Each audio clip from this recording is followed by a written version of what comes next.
Before we get into today's show, I had my Monday morning meeting with my bosses, and they said if I can't get 300 likes off of today's video, there will be no more Broncos Breakdown videos for the rest of this week. I don't want that to happen. You don't want that to happen. So hit that thumbs up button to start today's show.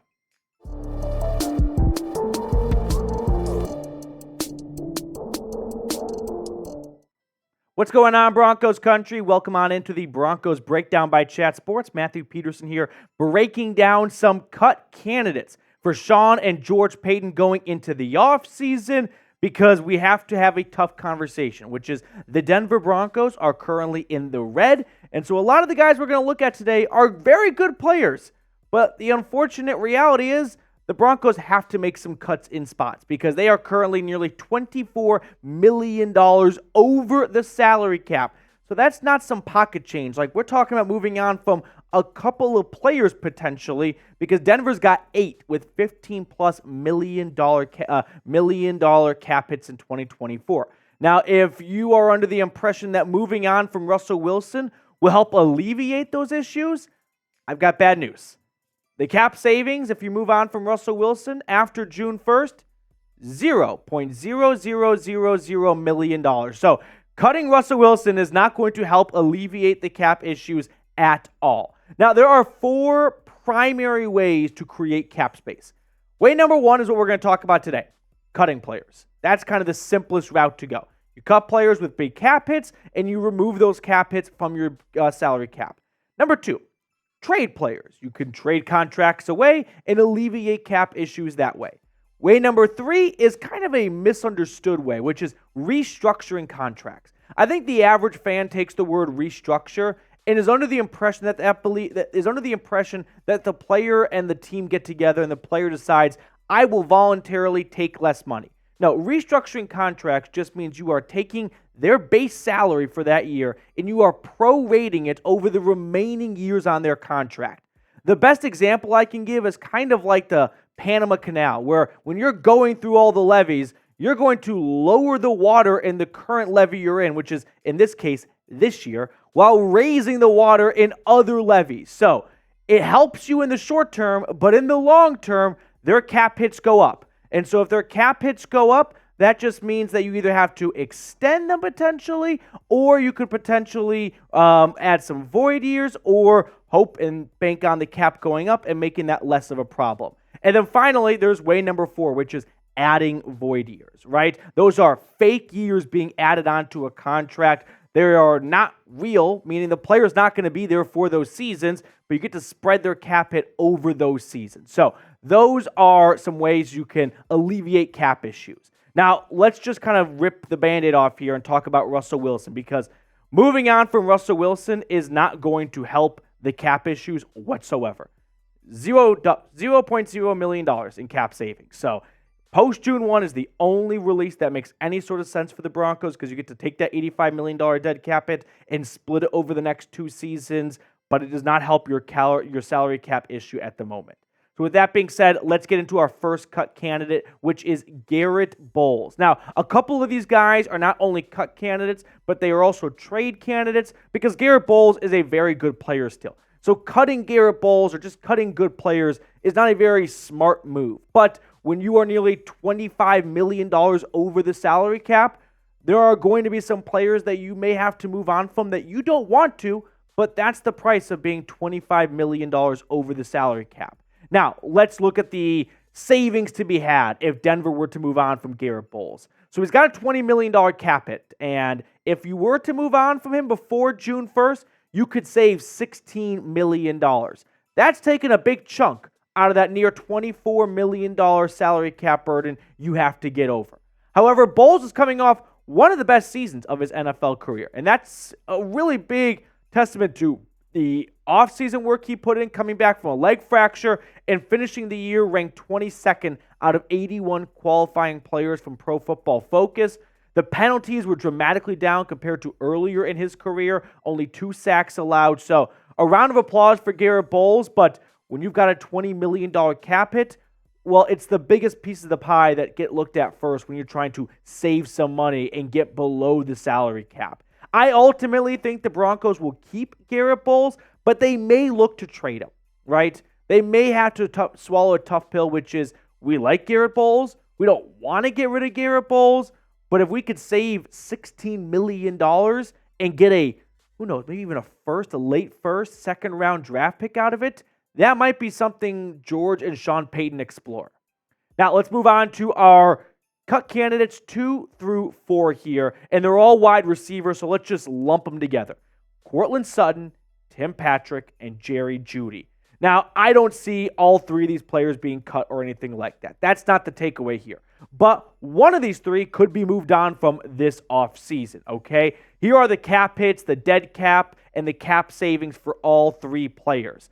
Now, cutting Jerry Jeudy makes no sense. You would trade Jerry Jeudy. He's got $12.9 million guaranteed. There are no savings to be had if you move on from him. However, Tim Patrick and Courtland Sutton, they've got nearly $10 million in cap savings. Now, if you were to trade Jerry Jeudy, you would be trading him in a very simple 1-year, $12.9 million fifth-year option. So you would get all $13 million off your books unless Denver had to eat some of that money in the trade.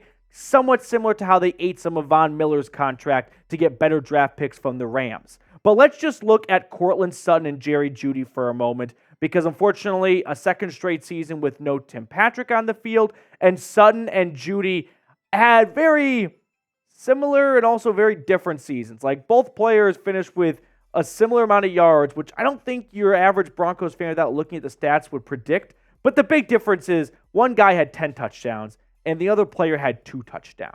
So Courtland Sutton really emerged as a big play factor for Denver's offense, but there is something to be said about expensive, older receivers who maybe aren't the best separators. And I don't know how much GMs fall in love with expensive, and Courtland's not super old, he's 28, but oldish, right? Receivers who don't have incredible speed. Those tend to be the first guys to go. Now, if I had to predict what's going to happen for all 3 of these receivers, I'm going to say Courtland and Jerry Jeudy stay put in Denver. Maybe one of them gets traded, but ultimately I think the Broncos will look to save some money elsewhere.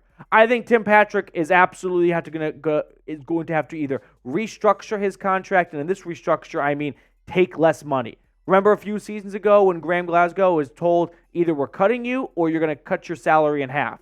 And he opted to cut his salary in half because he knew on the open market he wouldn't get that much anyway.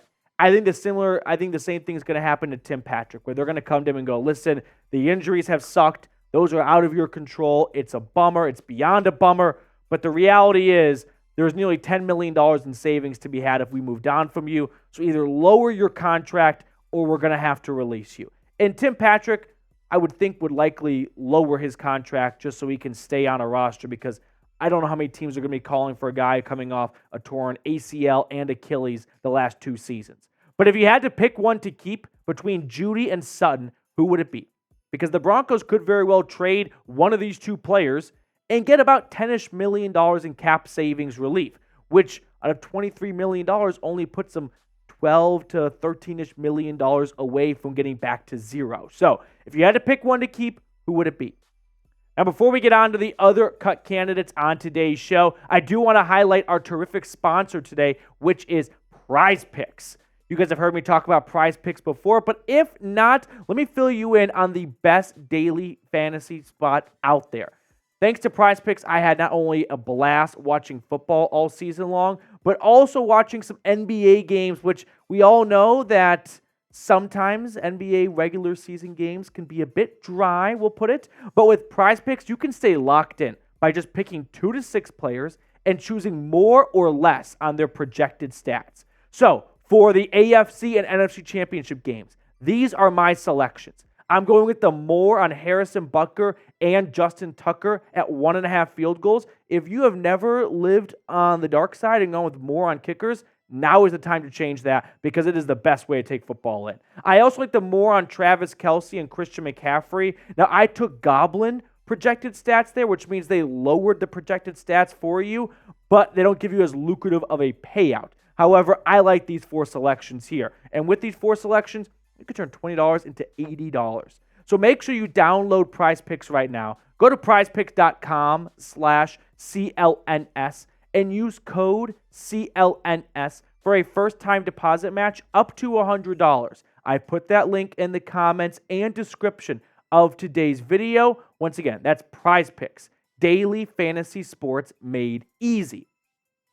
So those were our 4 cut candidates on the offensive side. Again, you might see one of them get traded potentially. You could restructure some of these contracts, but if you restructure a contract, you got to kind of hitch your wagon to them a bit long term.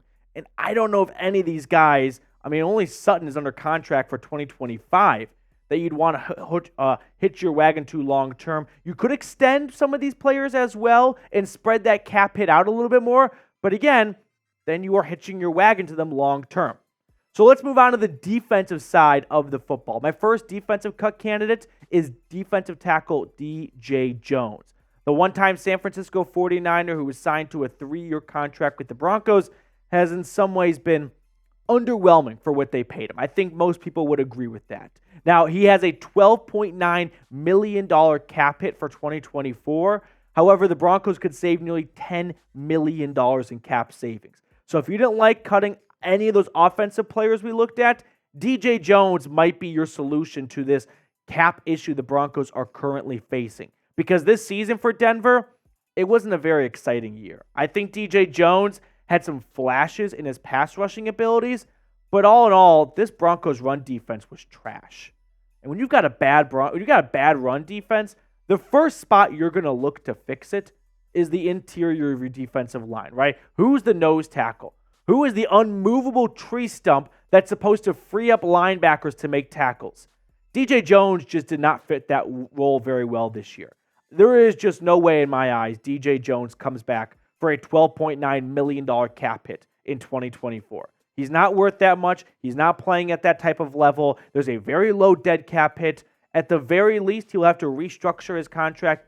Not even restructure, just take less money if he wants to stay in Denver. But I could easily see the Broncos looking at DJ Jones as an opportunity to try and get some cap relief.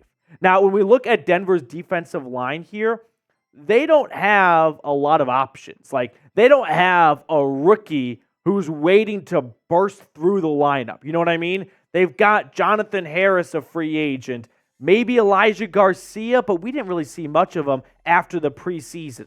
So it'd be one thing if the Broncos had some young and upcoming defensive tackles, but their youngest and upcoming defensive tackle would be like Wazirike, who I don't think we'll ever see in the NFL again because he got suspended for gambling at Iowa State.